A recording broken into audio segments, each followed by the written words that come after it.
feel like I can tell everybody in here friends at this point. I thank y'all for coming out today. I'm going to just skip some of my regular speech and just jump into the meat of the matter, which welcome to the New Winston Museum. What you see here is our first exhibit, and it's called Every Picture Tells Our Story.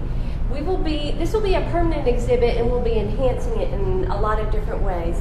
We'll be adding to the exhibits, and these two panels right here will be community panels that we will be inviting people to come and, collaborate with us. So if you have collaborations that you are interested in, Preserve Historic First Sight, any groups that want to come together, let's do it. I want to take a little commercial break here from the New Winston Museum and introduce you to some partners that we just made here. And Terry Miller and Joey Burdette want you to come up here and just tell the folks about your organization.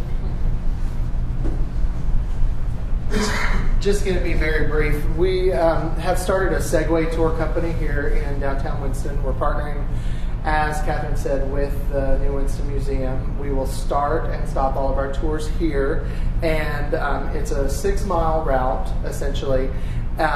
Takes 2 hours. We'll start here, go through a little bit of Old Salem, the Arts District, down Trade Street, a little bit of Fifth, and then we highlight just the edge of the West End so that people can get a feel for what there is to see and do here. We want to highlight local businesses and organizations because we realize for our tour company to be successful, all of the businesses that we pass need to be a success.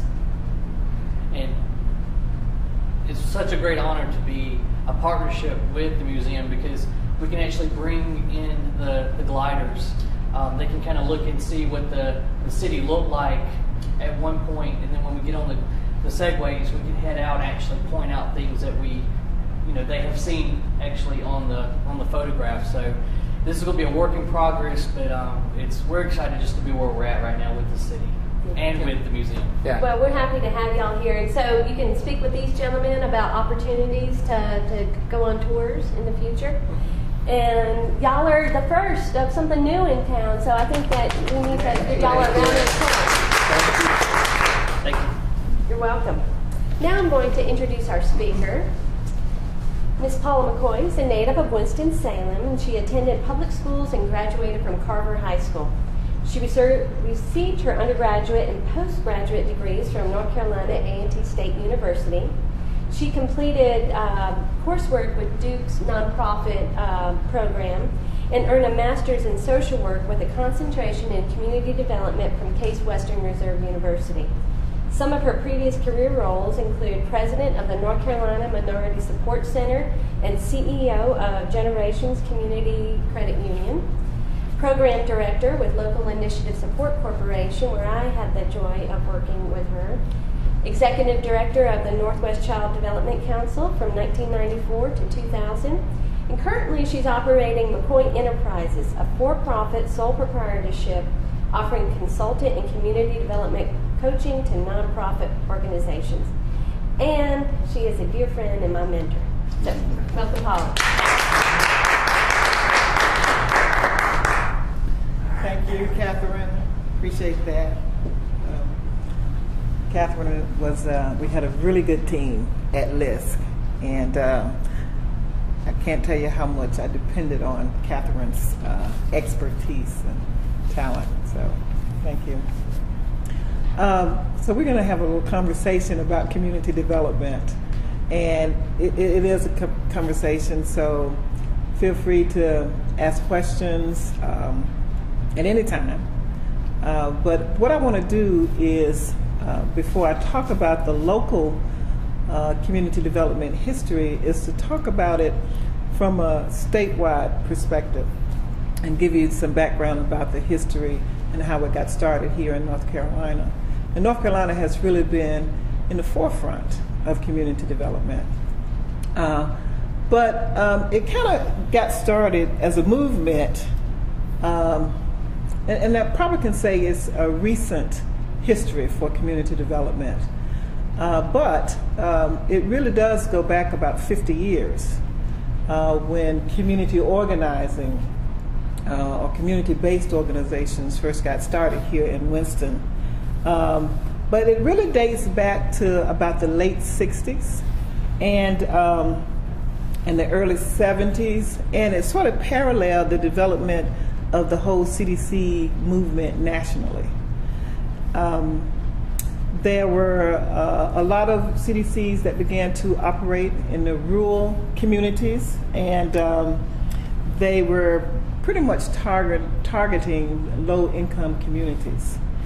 In case you just don't know what CDCs are, community development corporations, they exist to help facilitate the development of special programs by which community residents participate in those kinds of programs.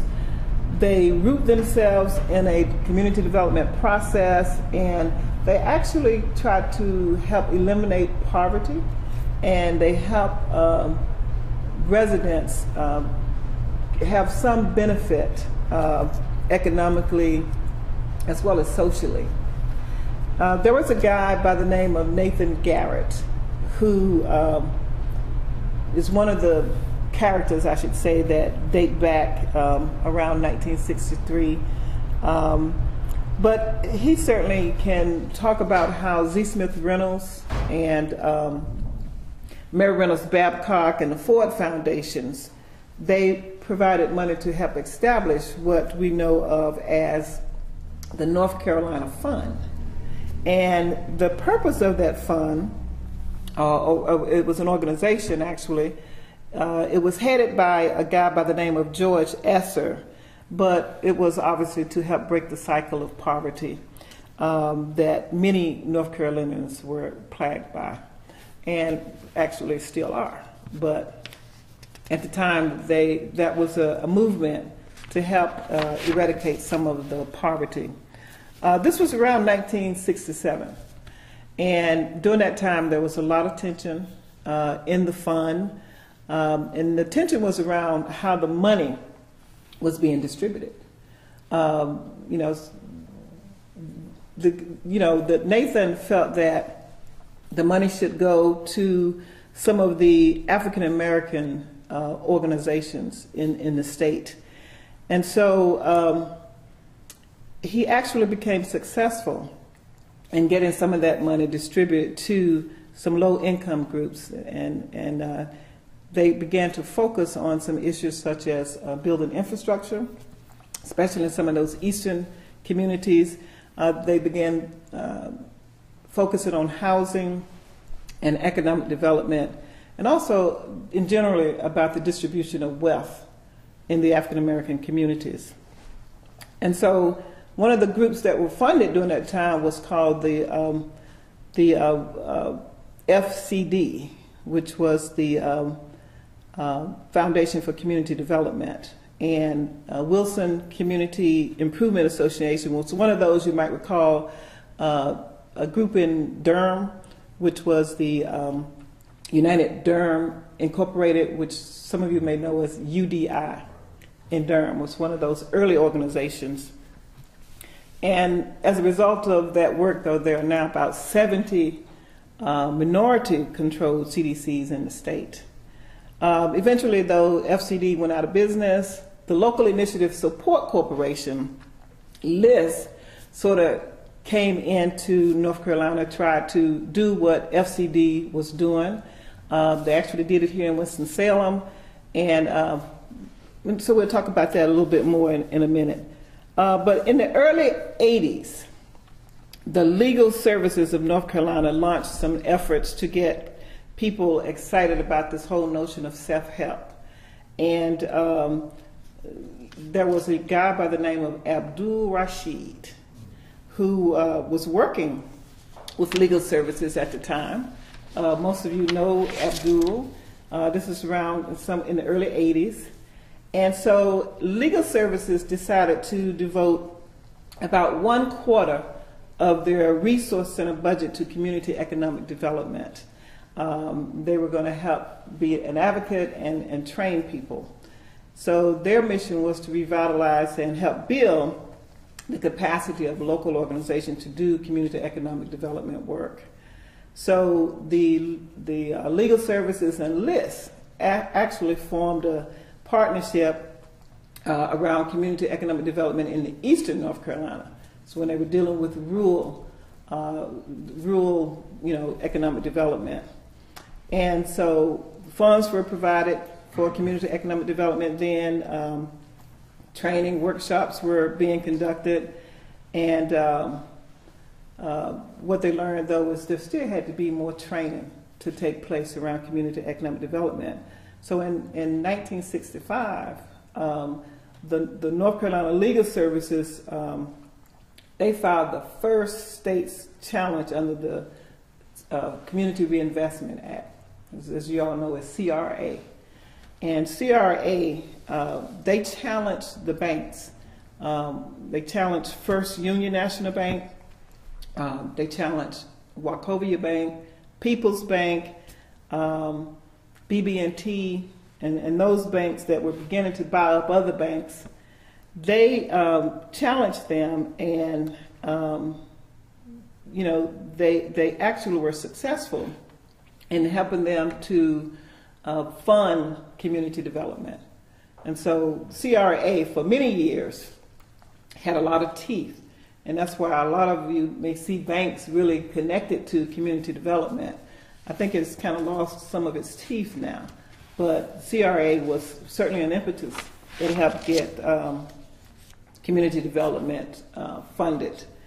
And then, of course, there was the Z. Smith Reynolds Foundation and the Mary Reynolds Babcock Foundation.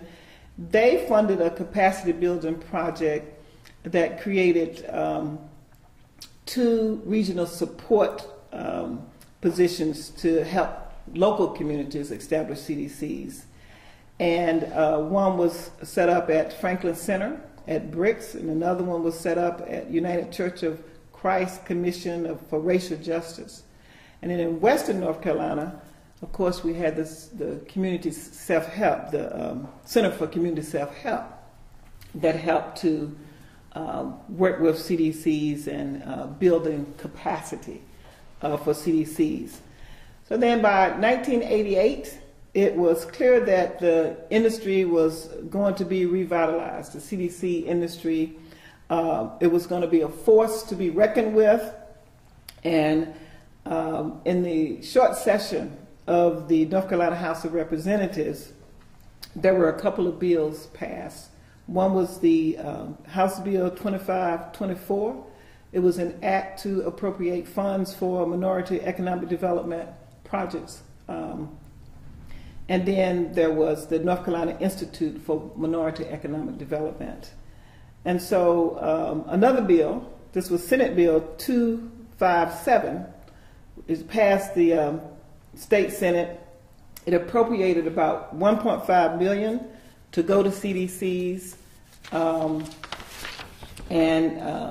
because CDCs then was actually showing that they could really help change lives of people, particularly undeveloped minority communities. So then we had, of course, the North Carolina Association of CDCs that was formed as a result of some of that legislation. And they were formed, and they still exist today to help support capacity building for CDCs. And so this now transitions to the local history. When the North Carolina Association CDC got formed, one of the first CDCs here was the East Winston CDC. And a guy by the name of James Grace, who also served on the board for the North Carolina Association of CDCs, was instrumental in getting the first CDC here started in Winston-Salem. I had the privilege of working with that CDC, and there was a lot of excitement going on about what we could do with the CDC movement here. And that CDC used to have a sort of a mantra of, we have to help build people before we could build bricks and mortar. And so it took a while before they had their first bricks and mortar project, but that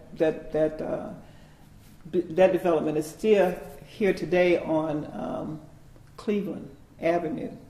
And I think that CDC, or at least the principals who started at CDC, are managing that today. But that CDC obviously ran into a little difficulty, and the Winston-Salem Foundation, as well as the Wachovia Bank and some other leaders, came together and wanted to, stimulate the CDC movement here more. The East Winston CDC was the only CDC here.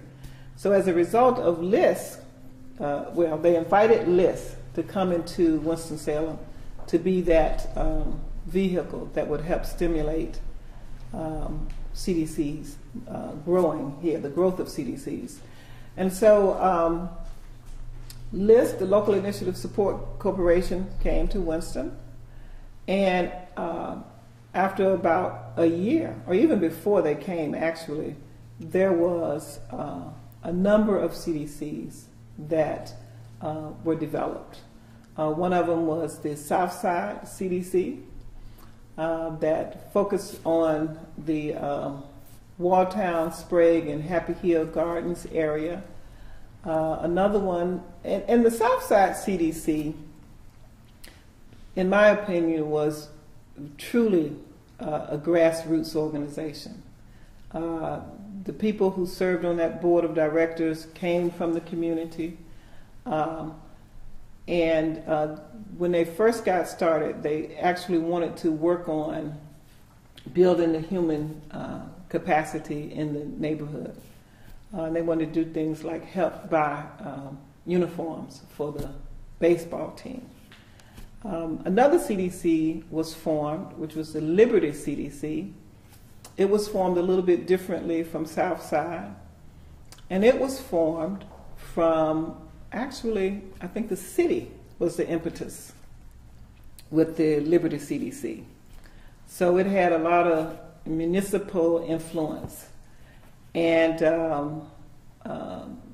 it focused on the Liberty Street corridor from, it's called, I think it was 18th Street then, they've changed the name now, up to about 12th Street is the focus for that CDC. And actually they've had a lot of progress, made a lot of progress over the years. And this has been about, when LISC came to town, this was in 1999 when LISC came to Winston. And of course, 1998, there was, the formation and the dialogue about who should come in to help stimulate the CDC movement. So Liberty was one of those that formed. Another CDC, which was actually already formed but wasn't really kicking up a lot of dust, was the Winston-Salem State University Simon Green Akan CDC. But that CDC, again, it had a different personality. It was formed from the university. So that's how it got its beginnings. And it had on its board a lot of Winston-Salem State University faculty. Another CDC that got formed during that time was Liberty's outside. I have to count on my fingers the number of ones that we had. Goler CDC. And Goler CDC obviously is still functioning. And it got formed out of the church. So it was another personality for that CDC that formed from the church. And of course, who sat on its CDC were people from the Goler Church. It was, the president was the pastor of the church, and the other two other people were members for life, were from the church as well. And then another CDC was the House of Partnership was another one that formed, and their focus sort of came out of the city again, was to develop housing, affordable housing. Now, when Liz came to town, all the groups eventually started developing housing. because it was during this period that, you know, you could have probably bought a book on how to build a house for dummies 101, because everybody was building houses. You know, anybody could build a house, right, David? Everybody was building houses. It was the housing boom. And so Liz loved it because, you know, that's what Liz at the time was focusing on as well. It was just a time for housing. You know, everything was everybody was building. And then there was another organization that actually was a rural organization, but came to the city to do rehab. And that was the Rural Initiative Partnership Incorporated. We called it RIPP. But that was an organization that really was from the rural communities, was invited into the city, was invited to do rehabilitation in the South Side area. And they actually spent some time. They came a little bit later than the other CDCs, but I remember when they first came to LIST to ask for funding. And we pretty much said, well, you know, we're focusing on the Winston-Salem area, and since you're really not doing work in, you know, Winston-Salem proper, you probably wouldn't be. Well, it wasn't long before that CDC was invited to the city to do work. And they actually had a long time here. RIPP actually just left the city going back to what they were doing in the rural areas. But that was, you know, so when Liz came and wanted to stimulate the industry here, it got stimulated just by knowing that Liz was coming. There was another organization in the Augmentation area that was called I think it was the Augmentation CDC, a guy by the name of Reuben Gilliam, pastor, who made an attempt to try to form a CDC there. Still may be in existence, but they never really did get any traction. You know, never did really do anything. And so they never got funding from LISC. The other organizations that I've named were all funded by LISC. And when I mentioned earlier in the presentation that there was LISC came to help do what FCD tried to do, which was build the capacity of CDCs. So that's what LISC did, help build the capacity of the CDCs locally. LISC did not have the success that it was looking for in this city.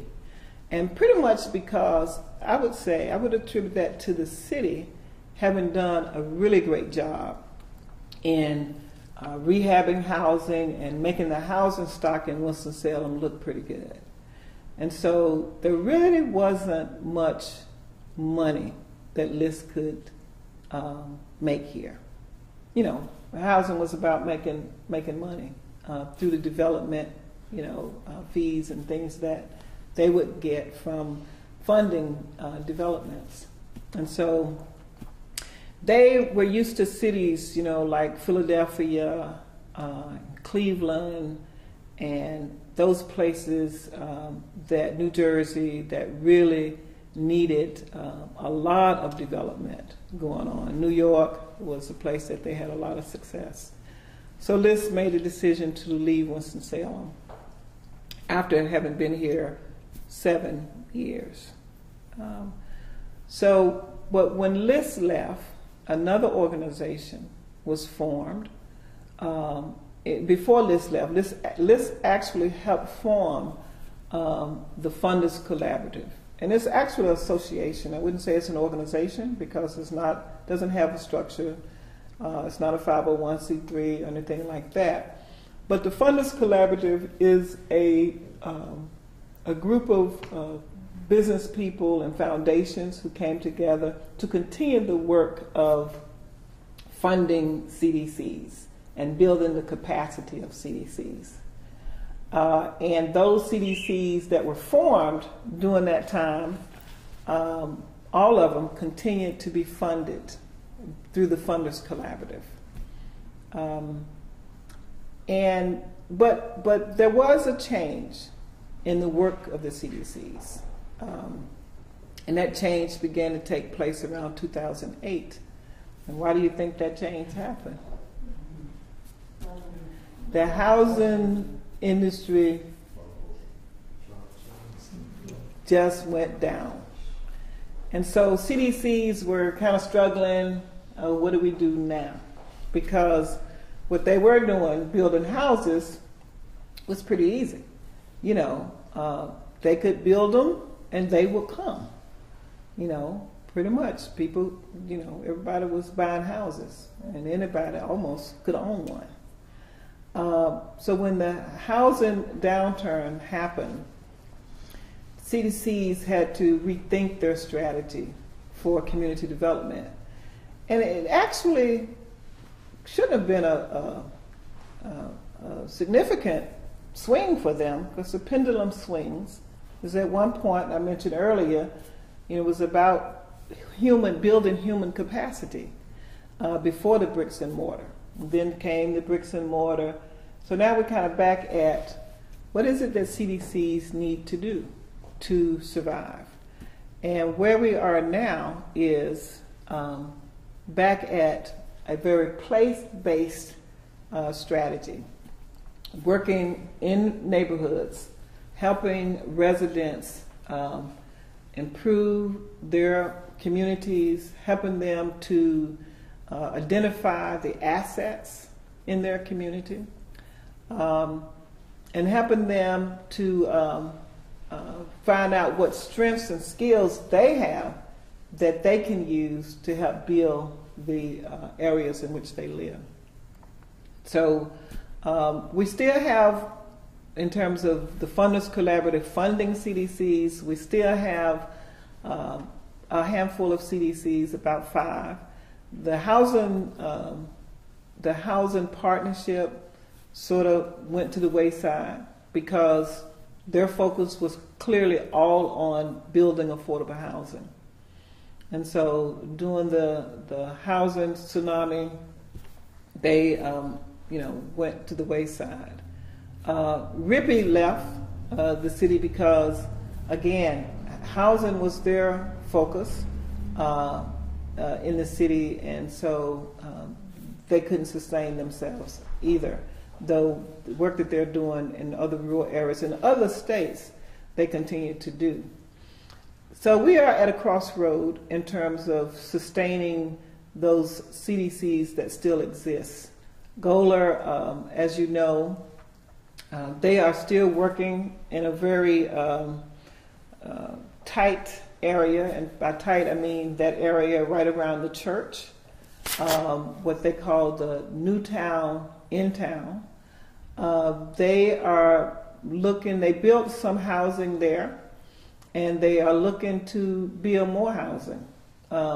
This time they have been very successful in doing mixed income housing. They may, in fact, go to affordable housing clearly at a lower level. And the reason that they may have to go in that direction is because that may be where they get funding, you know, and sometimes you kind of have to go where the money is. But that's the work that they're doing.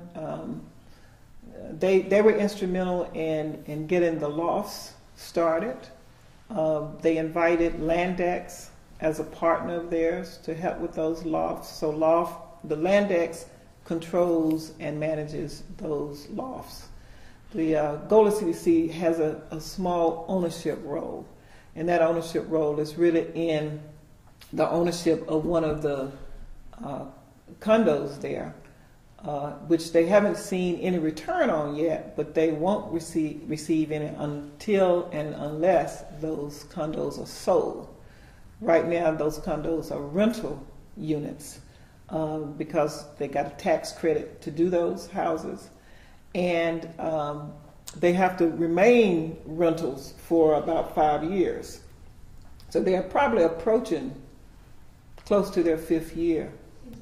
Yeah, I think they're close to their 5th year in those being rentals, and they can decide if they want to sell them at that point or not. But that's when Goler would realize any return on their investment in in those apartments. They have other projects that they're trying to do there, but it's taken a really long time to get those projects off the ground. They sold part of their land to Mud Pies. As you know, Mud Pies is a child development organization. I had the opportunity of being the executive director of that organization. So Mud Pies has really sort of changed. They changed their name from Northwest Child Development to Mud Pies, which was a really great move. But they bought the land that the church once owned and have built a magnificent facility there. I think their grand opening is August the 16th. So if you want to see that facility, it's very nice. But the whole area where GOLA is located has changed. Some of you may know the history of that area. The GOLA Depot Street area was once a very thriving commercial area for African Americans. And when R.J. Reynolds came in, they bought up a lot of that land and put factories there. And those factories are now being rebuilt for the Piedmont Research Triangle Park. I think that's the name of it. And they're doing some really magnificent work in upfitting those buildings. But that hopefully has stimulated the work that GOLA has done. So GOLA has really been a catalyst in the community development industry because, we say, had it not been for GOLA, who were the first in, and Liz used to always say this, that we were the first to go in. The whole idea of community development is to revitalize an area such that the private industry would then feel safe enough to go in and invest. And that is exactly what has happened in the GOLA area. The private industry has stepped in. There are lots of lofts being developed with some of the old R.J. Reynolds buildings. But GOLA was the first in the catalyst, which is what is true for CDCs and what CDCs should be about. Liberty CDC has done some significant work. They have cleaned up the corridor in that segment of the block that they're working in, really cleaned it up.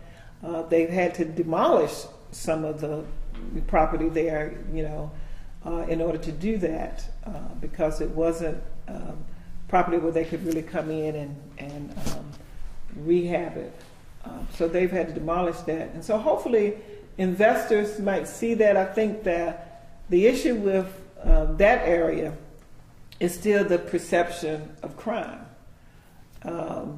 But once that image changes, which is mostly a perception, then the private industry may come in and occupy some of the vacant land there and build something. So that would be good for Liberty. And as a matter of fact, the Housing Authority of Winston-Salem has a master plan that does some of that in the area behind Liberty CDC, which is a public housing community. They have a master plan that will take that housing, that public housing down, and will create new housing and upscale housing. So it will, in fact, get rid of the concentration of poverty and try to attract mixed income in that area. So though that's not what we might look at as a private investor, but it is a real estate development organization that will come in and do some things there. SG Akan CDC, if you haven't been to the Enterprise Center, that is a fabulous center, and they have actually redone the old Salvation Boys and Girls Club, Salvation Army Boys and Girls Club. How many of you had an opportunity to see that facility? Okay, it's a fabulous job that they've done on that. David, did you help in that architectural design? I saw it before they started. You saw it before they started? So it's a great thing. SG Atkins, I have this little map here that kind of shows you where the CDCs are located or the areas in which they focused on. This is an area here where you see Morningside, Flat Rock School, Forest Park. This is an area, Pleasant Hill. This is an area where RIPP was focused on. So the work that they did was in that geographical area. One of the things that we always wanted to see from the CDCs was a boundary, a geographical area in which they were working in. So RIPP was working here. This is the area that SG Atkins was working in. Now you see the same color over here because RIPP, was kind of large. I mean, they were going to do the world, and so they were overlap the area in which SG Atkins was working in. So this was the SG Atkins. This orange is actually SG Atkins area. And then in this area, Ujima, I haven't talked much about Ujima. Did I mention Ujima? I forgot about Ujima. Ujima was a CDC that came on a little bit later with LISC. Actually, Ujima sort of came on the scene about 2006 officially. But I can tell you that Ujima, the concept for Ujima, actually started in 2000. I remember having a conversation with Reverend Mendez about Ujima, the CDC. So Ujima came out of the church, Emmanuel Baptist Church, and they began having that conversation about, could they get help with their CDC? They really weren't at a stage where they can get help. The interesting thing about Ujima, which I say is, again, another true CDC, is that even today, from 2000, when they first had the concept, to today, they never hired one person. So that organization has been running with volunteer staff. And these are community-based people. So they have very few people who are, the high-powered bankers or some of the executives from some business. These people are all from the community. And Ujima, their concept is to build an assisted living facility in a piece of land that the church owned at some point in time. The church has deeded that land to the CDC now. But their goal is to build an assisted living facility. And they have now made quite a lot of progress on that. So it's taken them, they were finally funded by the Funders Collaborative 1 year ago. So from 2000 to 2013, I think 2006 was when they really got some feet up under them and began to come out and say, we're a CDC.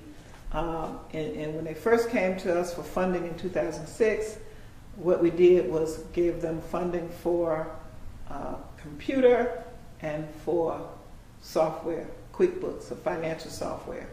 So they could keep up with their money, with some technology.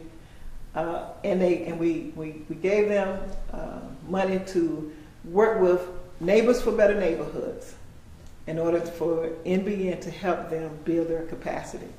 Because they weren't doing any work that would merit, at that time, LISC actually working with them. Because we were working with organizations who were doing bricks and mortar, okay?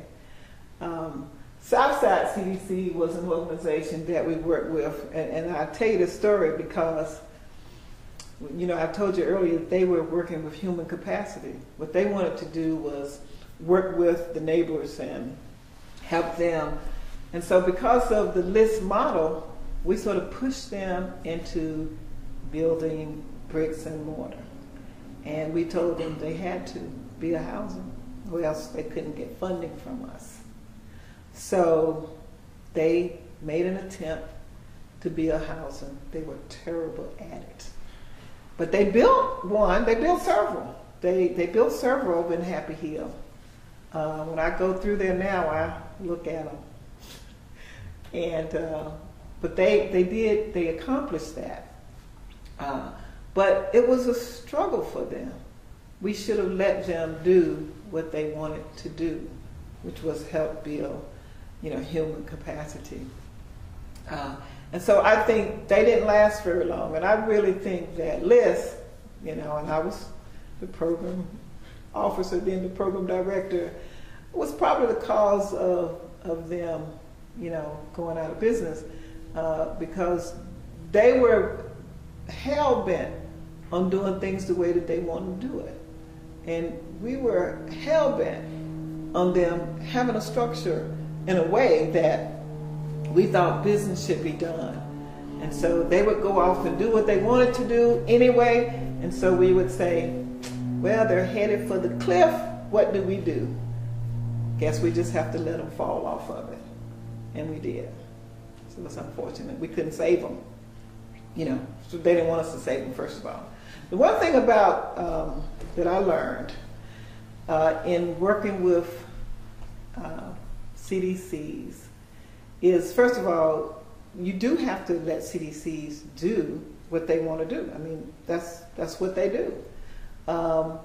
We need to provide whatever capacity building, whatever help we can, but we can't tell them what to do.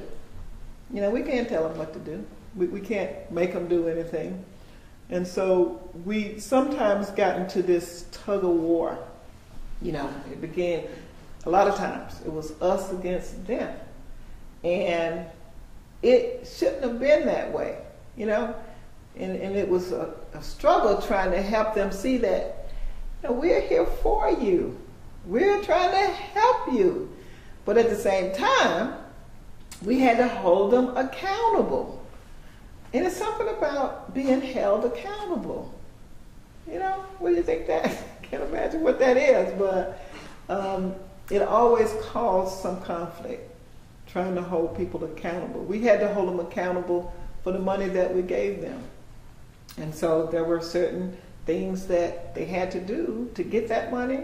There were certain things they had to do in terms of performance to keep that money.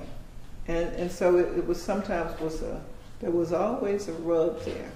It still is. And working with the CDCs now, the Funders Collaborative, I work as a consultant with them. And as hard as we still try to say, we're really all in this together, because really we are, there is still sometimes this rub. And it is, what I've learned, it is around holding people accountable for the money that they receive. It's a hard thing. Getting back to my calendar, just to tell you that Ujima is here, their only focus right now is to build this assisted living. They have a lot of support from the community, from the residents. They're truly community-based. Up here in this area, this is near the airport, is the Liberty CDC area. And they really also say on paper that they're covering a pretty big area, but the truth of the matter is their focus is really on the corridor. And with this swing, I talked about the pendulum swinging, I think that what we're going to see from a lot of these CDCs is they're going to be a little bit more connected to their communities. They have to be in order to survive.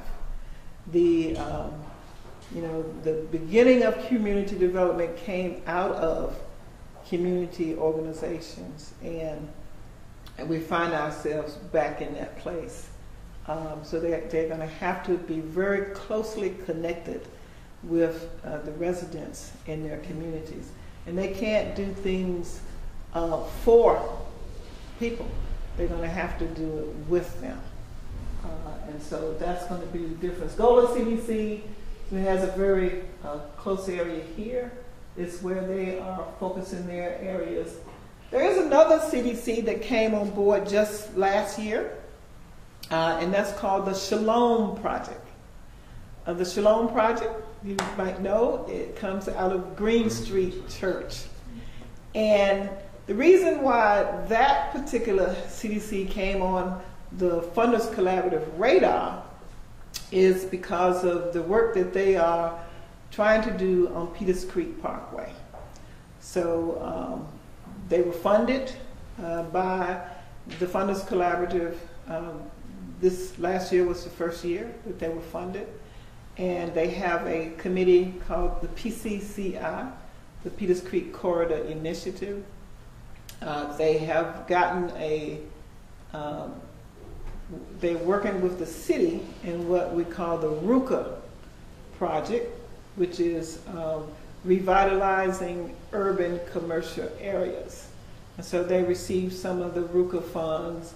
RIPP received some of the RUCA funds before, as well as Liberty CDC has received RUCA funds to help clean up those corridors. So commercial corridors then become important in neighborhoods, particularly in a place-based strategy, because you want places where people can walk, and work and shop in their neighborhoods. So that initiative by the city has really provided some additional funding to CDCs because they get some of that money for administering those programs in those areas. So I think I named most of the CDCs that we're working with in the area. What about the Union Baptist CDC? That's a good question. That CDC is still organized. They never were funded by LISC or the Funnest Collaborative. Now, I have a theory behind why they didn't get funded. And that theory is that CDCs are just what it is, community-based organizations. So generally, you need to have some community people on the board, which is different from when it's a church-based CDC, and you have all church people on the board. And so funders are a little bit wary of that when it's solely controlled by a church. Because then I think they may see it, whether it's true or not, as a vehicle for either the church to get funding or, vice versa. And if that's the case, if it is a church-based CDC, then I think funders think, well, then the church needs to fund it. So I think that's one of the reasons why Union Baptist CDC has never been funded. Now, they may have gotten some funds from other sources, I'm not aware of it. But they've been around a while, too. But they have never gotten on any funders locally radar. Get off a 30-second insight into Union Baptist. I was doing some training for the board members of that CDC through neighborhoods by neighborhoods. Built capacity. This is some years ago. And there was resistance of control. Yeah. And that was the biggest element. Because I said, this is a legal obligation you have. You better make sure you're following the specs of the law, otherwise you're in serious trouble. Yeah. And some of the board members, they couldn't do anything without certain permission from certain personalities in the church. Sure. Because it can be that way, not full functioning CDC. How is Neighbors Better Neighborhoods going these days? Still collaborating between you and the funders? As a matter of fact, the Funnest Collaborative just funded the NBN to do community asset mapping. And because this is the direction that the CDCs need to move in, we call it from data to knowledge and then to action. So when the CDCs, was in this quandary of what do we do now that we can't do housing, the Funnest Collaborative helped them begin to collect data. And so there were environmental scans done for each CDC and a scan of the area, the geographical areas in which they were serving. And so that was actually done with the Center for Community Safety, what's Doris Paez's group? Foresight Futures. They collaborated in order to produce those scans. Each one of them took 3. We had 6 groups we were working with. So each one of them took 3 of those groups and produced these environmental scans. It was mostly secondary data. Data that came from the census tracts and those kinds of sources.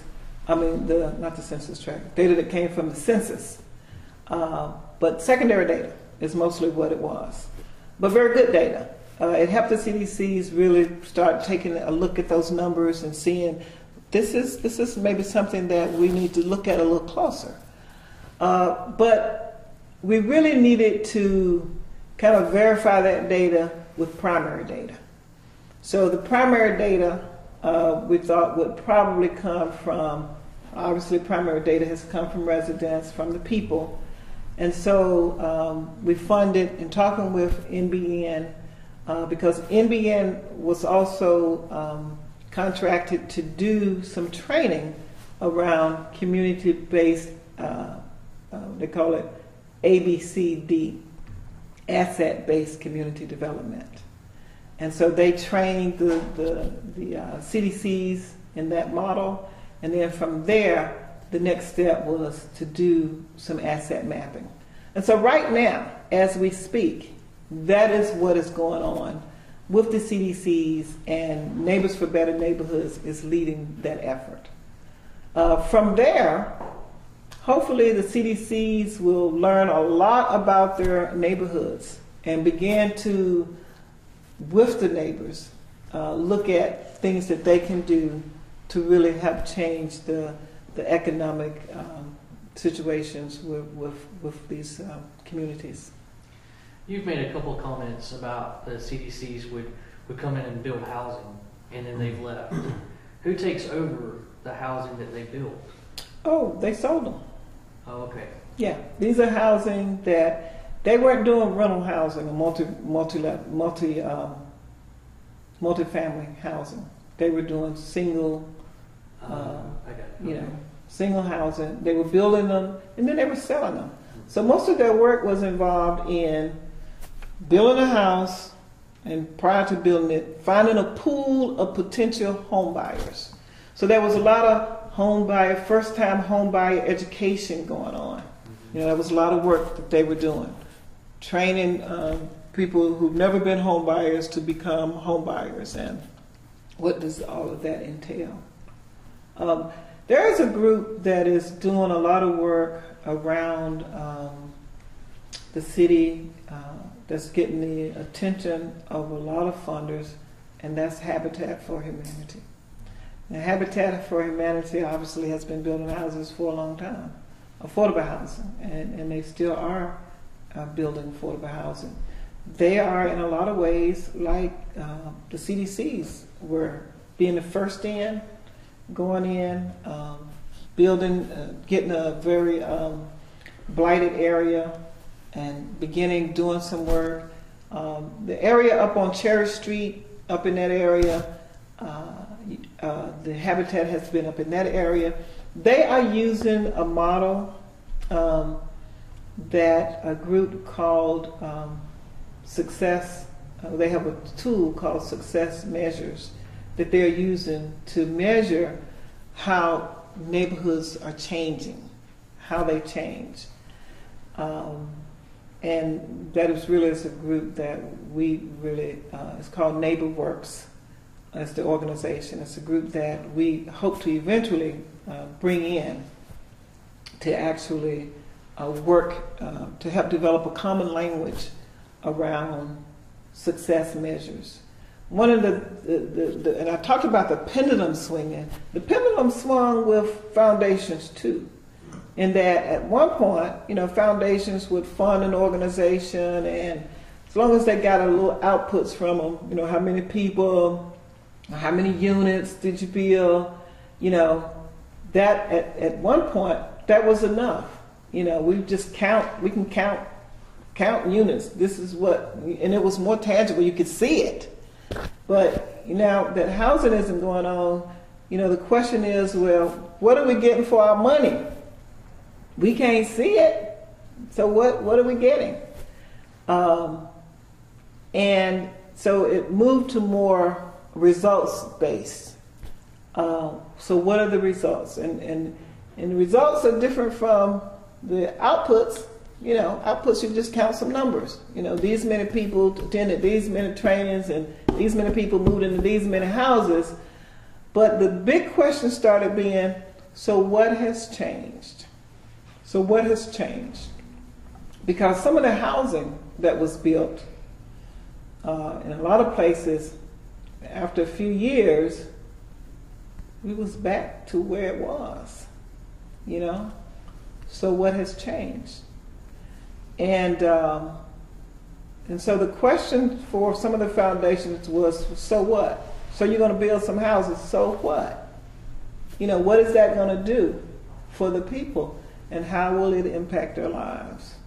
And so this whole notion of results-based or outcomes-based measurements is something that foundations are focusing on. For the nonprofit sector, everybody is focusing on that, the so what question.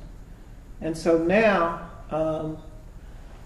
CDCs and nonprofits in general have to really be looking at some other things other than numbers. What has changed in these people's lives that you're serving? Has Liz moved to Detroit? Has Liz moved to Detroit? They need to be there. Somebody need to be in Detroit. Liz was in Detroit. I don't know how they're doing there, but they were there. So, Paula, in your experience, since the housing production has really slowed down and people's ability to kind of maintain homes, what would you advise the CDC to focus on from a really kind of like micro level?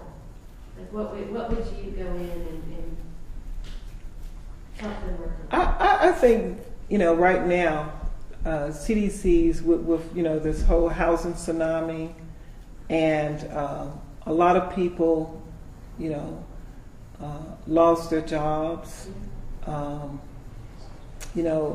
Initially, the tsunami when it first hit was affecting, people, the affordable people who had gotten into, not reverse mortgages, but these variable rate mortgages. Those were the first people who were being affected by that. But then when it spread to folks who were just losing their jobs, these were middle-class folk, who start losing their homes as well. And so there were a lot of assets lost in communities, a lot of assets. And the whole ripple effect of, when you have a whole row of people losing their houses, then the whole community is affected.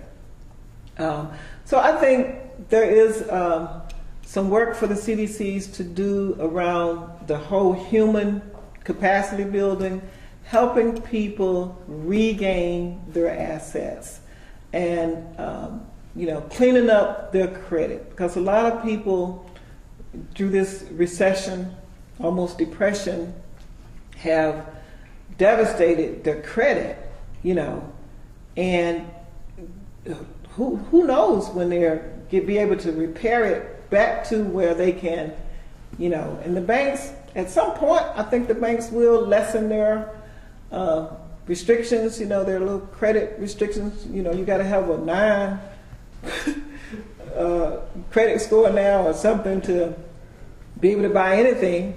At some point, they'll probably loosen that back up again. I don't know how long that may take. I think the housing market is going to come back.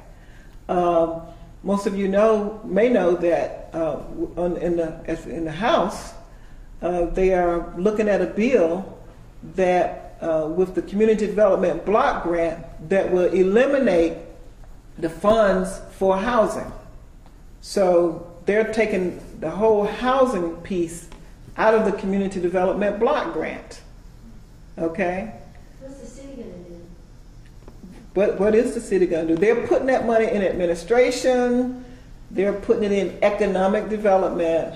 You know, they actually, though, they took out the small business piece and entrepreneurs training, took that out. So they put it in infrastructure.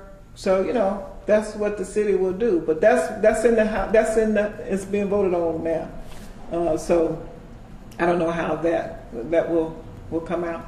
But, and then a lot of funds that were going to community development has been eliminated as well.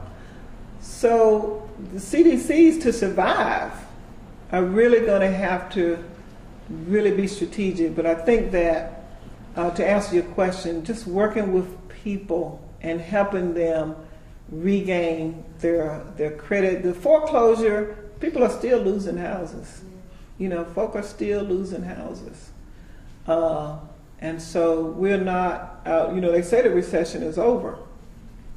You know, I guess at some point it'll trickle down, but it hasn't trickled down enough yet. I mean, up here for folk who it probably didn't matter anyway, the recession is over. But for ordinary, you know, hardworking, and the working poor, the recession is not over. And people are still being impacted by, you know, what happened with their credit and all of that. So there's work for CDCs to do. They just have to retrain themselves, you know. I think that's a lot of it. They have to retrain themselves to really start working with residents and seeing what it is that they really need help with.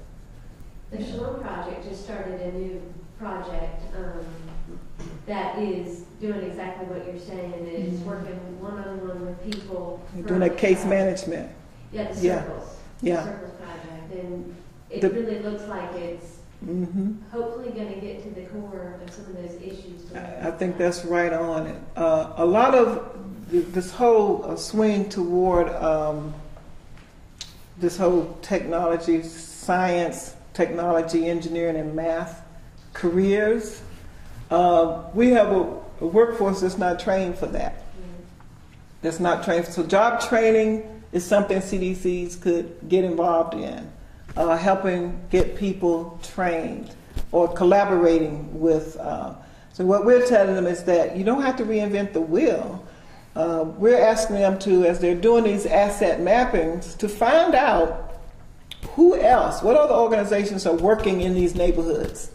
You know, it could be ESR, it could be, you know, whoever, and collaborate with them in terms of, you know, find out who other organizations are already in these neighborhoods and see how you can work together to help people, because they're already providing.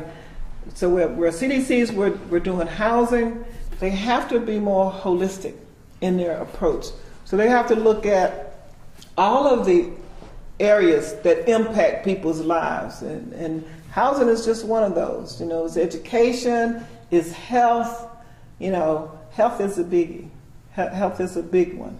You know, that really keep people from breaking out of the cycle of poverty. Is it possible to charter a CDC around a mission that would be focused on job creation? Yeah. Oh, yeah. Oh, yeah. This would be very timely for that. Yeah. Yeah. And getting the CDCs to shift is almost like training them. You know, you got to train them to do this kind of work. There is some resistance there. You know, like this one CDC said, well, we are real estate developers. Okay, well, that's really nice to say, but what if there's no real estate to develop? Then what are you? Okay? So, you know, change is difficult for everybody, right? And it's difficult for CDCs. It's difficult for them to move out of what we've always been doing, this, to start thinking about, you know, what is it that we can do with the people that we're serving that really makes an impact, you know, because it's all about impact. You know, and if you're not making an impact, then why do you exist?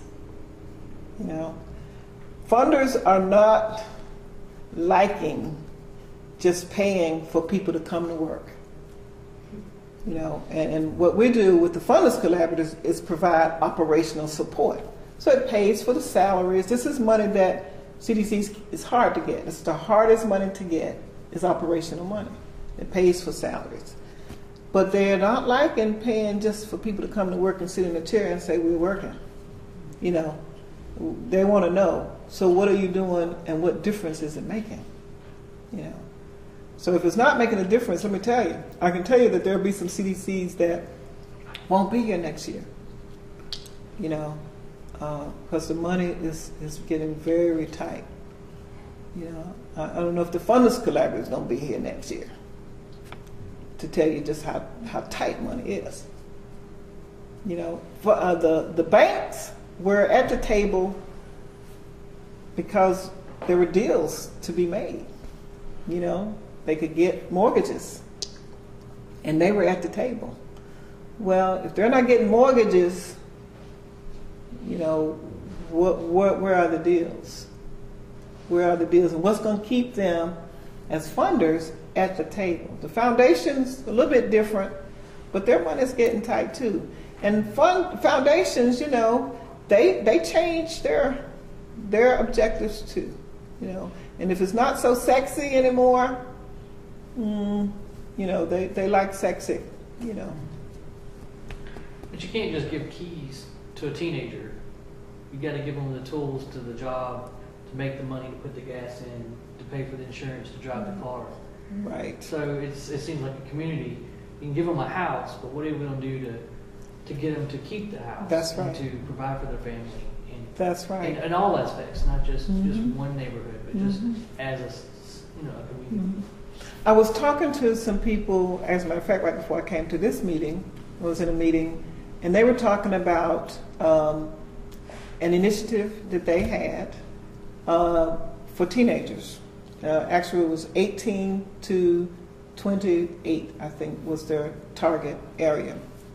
And their whole thing was to get kids, these youth, engaged in the electrical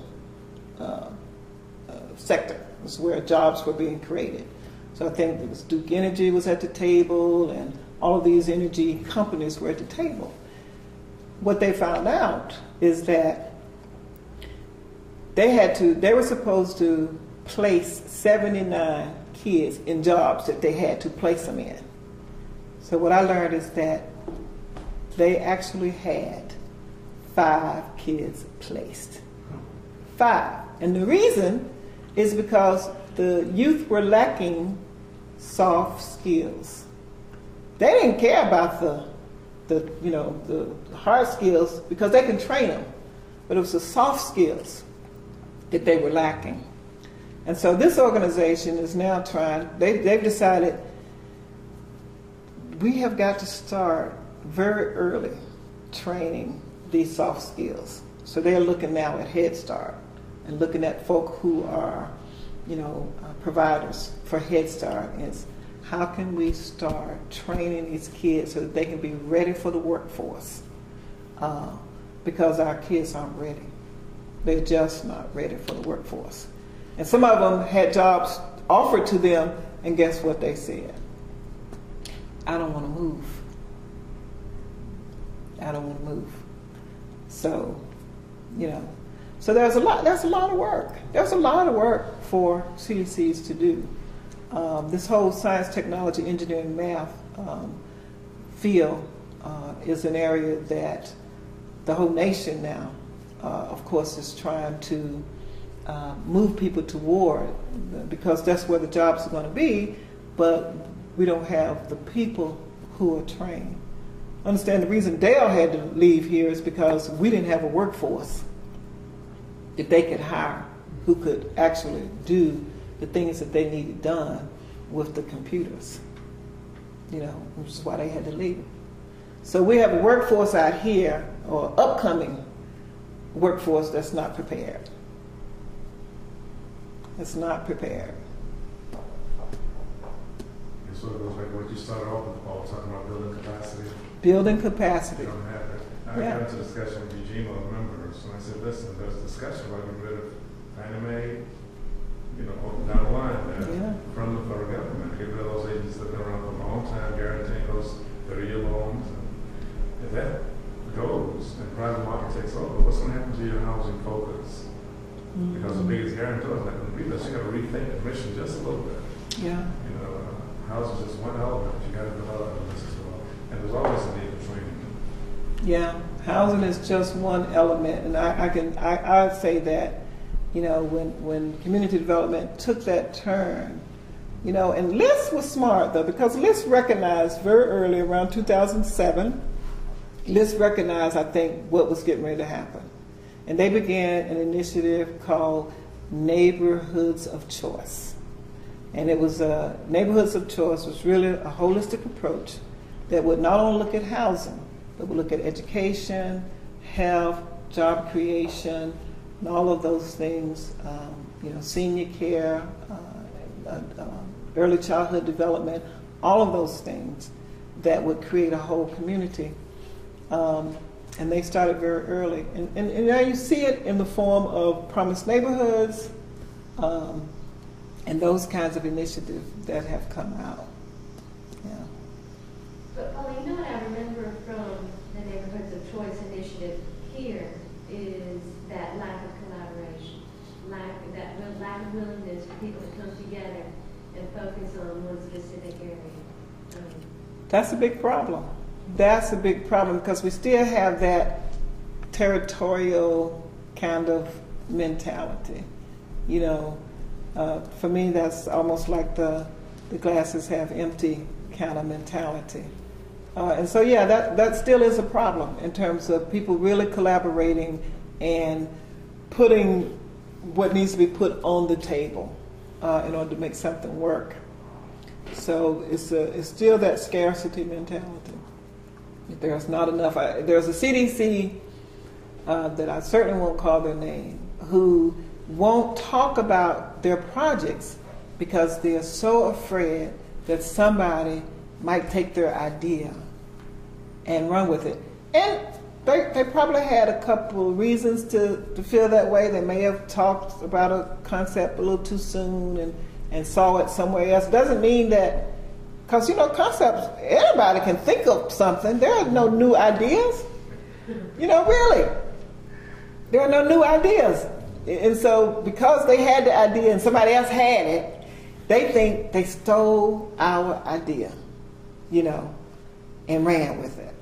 And so there's this fear and this fierce competition that really keeps us from really doing the work that needs to be done in a collaborative fashion. Yeah. So how much collaboration is there between different CDCs, especially some of the ones that overlap?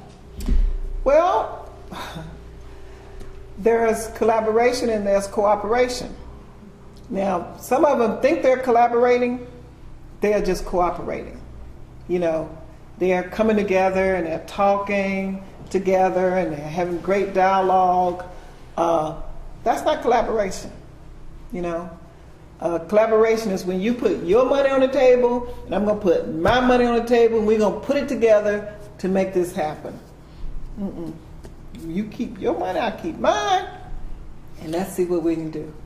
But that's not collaboration, So there's a lot of talk about it. But Winston-Salem, there's a lot of collaboration going on in Winston-Salem, or it looks like it is. Anyway, a lot of collaboration going on, conversations. But how much really, do people really put their money together to make it happen? You can make a good grant. You can get a good grant by saying that we're collaborating with this organization, But then they'll say, but we'll run the money. We'll keep the money over here. So we still got a long way to go with that. Well, thank you, Paula. Thank you.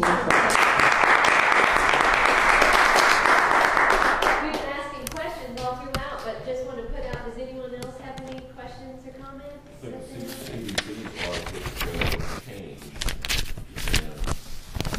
They'll collaborate. That would be good. That's a good idea. It's terribly unfortunate that the CDCs can't act politically.